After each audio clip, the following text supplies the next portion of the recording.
Well, state lawmakers have just 2 days of scheduled veto session to deal with some of the overarching questions concerning the Safety Act and the Pretrial Fairness Act that is set to take effect January 1st, ending cash bail statewide. It would be the first state to do it in this fashion, and a lot of pushback from states' attorneys across the state as they have a lawsuit they consolidated out of Kankakee County that's going to be heard next week. So again, the timeline here, it's going to be tenuous.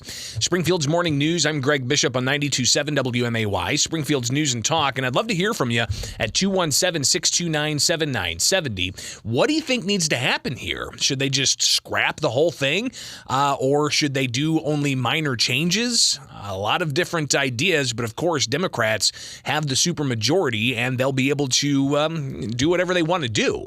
And after the election, maybe it took away some of the pressure that they had, where you had Governor J.B. Pritzker even saying that they wanted to clarify the law.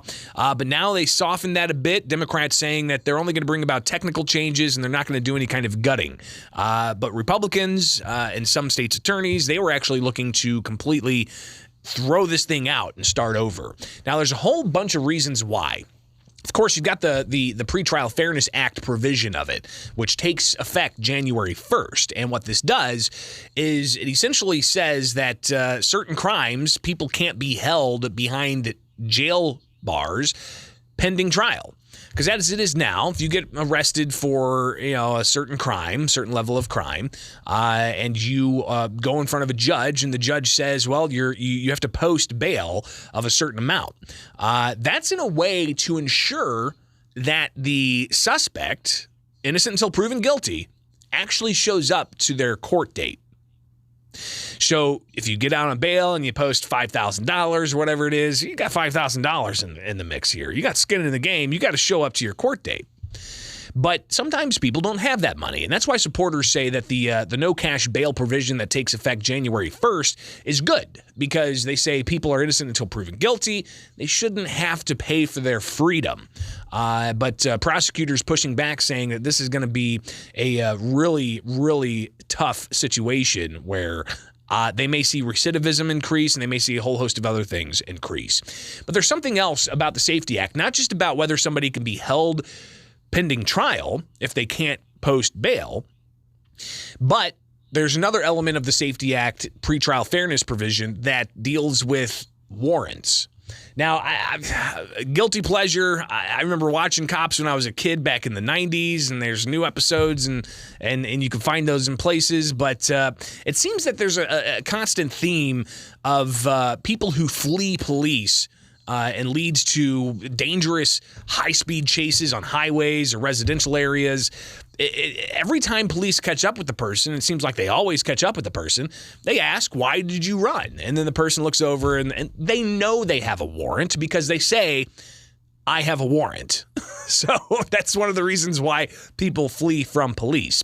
But an aspect of the Pretrial Fairness Act deals with changing that process. So instead of getting a warrant for your arrest because you failed to appear for your court date, now it's just going to be an order to show cause, which is a bit different than a warrant for your arrest to show up to your court date. So the conversation on this going back and forth, yesterday you had members of the Pretrial Fairness Network. They rallied at the Sangamon County building where they held a vigil and said prayers, urging that there be no changes to the Safety Act and the Pretrial Fairness Act inside the Safety Act. And they ultimately said, hey, this is good for Illinois. It's about equity. It's ensuring that poor people aren't kept behind bars. And I did have a chance to talk with a couple of those proponents yesterday about this issue of warrants changing to orders to show cause. And I also talked with State Senator Steve McClure about that as well. But I want to get your phone calls really quick. Good morning. You're on WMAY. Morning, Greg. Hey, does this mean that we're going to be getting filmed by cops next year? Because there's going to be a lot of people who basically don't go to court, and then there's going to be a lot of chases going on. So is cops going to be filming here in the state? Because you got to know that that's going to lead to a lot of people running and not showing up to court. So I'm looking at a money opportunity here for the state. Well, I'll tell you, I've thought about it. I mean, it's very formulaic. Cops, I've got the camera shots down. I know the right questions to ask.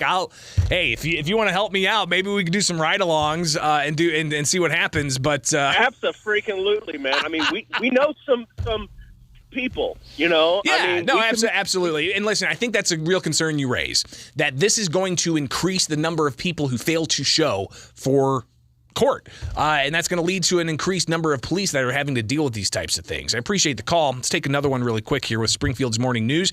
Good morning. You're on WMAY. Hey, Greg. I think they need to repeal this whole thing and just start over.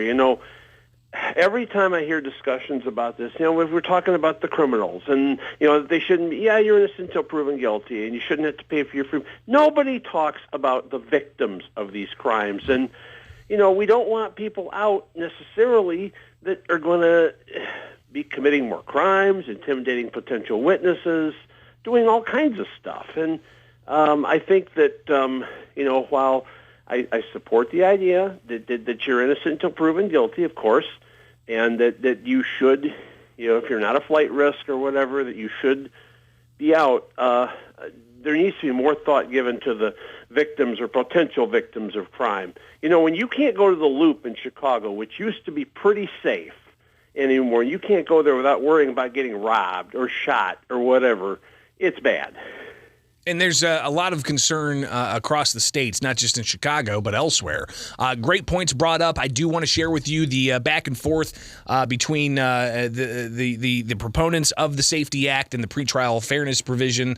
And then also State Senator Steve McClure, who I talked with about the warrant issue. So you'll hear Brianna Payton with the Illinois Network of Pretrial Justice, Emmanuel Andre with the Cook County Public Defender Office, talking about the issue of replacing warrants with an order to show cause.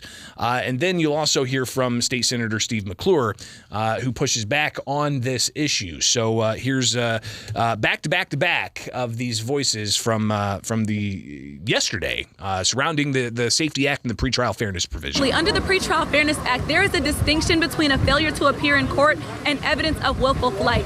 Someone's past appearance rates in court can be taken into account when considering whether there's a risk of willful flight, but it's important that failure to appear in and of itself is not taken as conclusive evidence of someone fleeing prosecution, because people miss court for all types of reasons that have nothing to do with running from the law. Sometimes people don't have child care, they can't get off work, they're afraid of losing their jobs. Sometimes people didn't know that they had court, and so we just want to make sure that there's a standard that actually makes sure that people are not jailed for things that are out of their control or a result of poverty.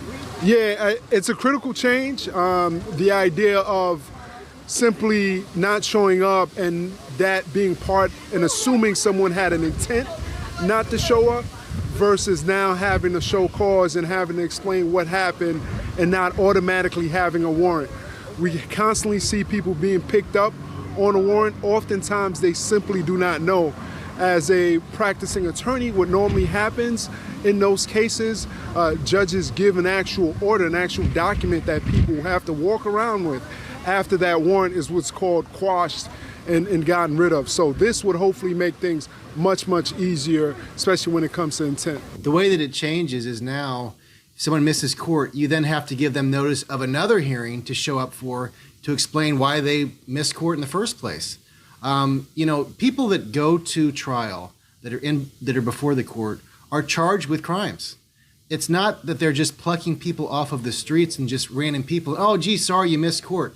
In some cases, these are dangerous people. If this act emboldens them, allows them to miss court, and then the court has to just be real nice and say, oh, sorry, you missed court. Can you please let us know why you missed court for this important case that could cause you to go to prison for a long period of time? So it changes it in the sense that you have to show up for another hearing after you miss court. You get a second chance, and it's unlimited. So you could have someone that misses court every court appearance and then shows up for the subsequent hearing and then says, oh, sorry, I was brushing my teeth for too long, I missed court, or whatever. They can do that in perpetuity forever. So here's a big problem with the Safety Act in the first place. Since the Safety Act passed, we have seen a record number of law enforcement leave the profession, move to a different state, or retire. And guess what? In Chicago now, 911 calls, in many cases, police can't get there while the crime is ongoing. And so lots of crimes are unsolved. So the very few law enforcement that we have left to look at serious crimes, I'm going to assume they're going to be focused on those serious crimes and trying to investigate them. I don't know that there is law enforcement available anymore to deal with failures to appear and everything else. And so there's a real problem right now, and this act makes everything worse. So again, voices on both sides of the issue here, and lawmakers have 2 days to deal with technical changes to the Safety Act, but is it going to be enough to quell concerns that state's attorneys have brought up in the lawsuit that's going to be heard next week? Who knows? Governor J.B. Pritzker sounded confident yesterday that they're going to bring about changes to address some concerns, but we shall see. It's going to be a busy couple of days out at the Illinois State House. It is Springfield's Morning News. I'm Greg Bishop on 92.7 WMAY. Springfield's News and Talk. Get a hold of me anywhere. Just search Bishop on Air. You can also email bishoponair@gmail.com.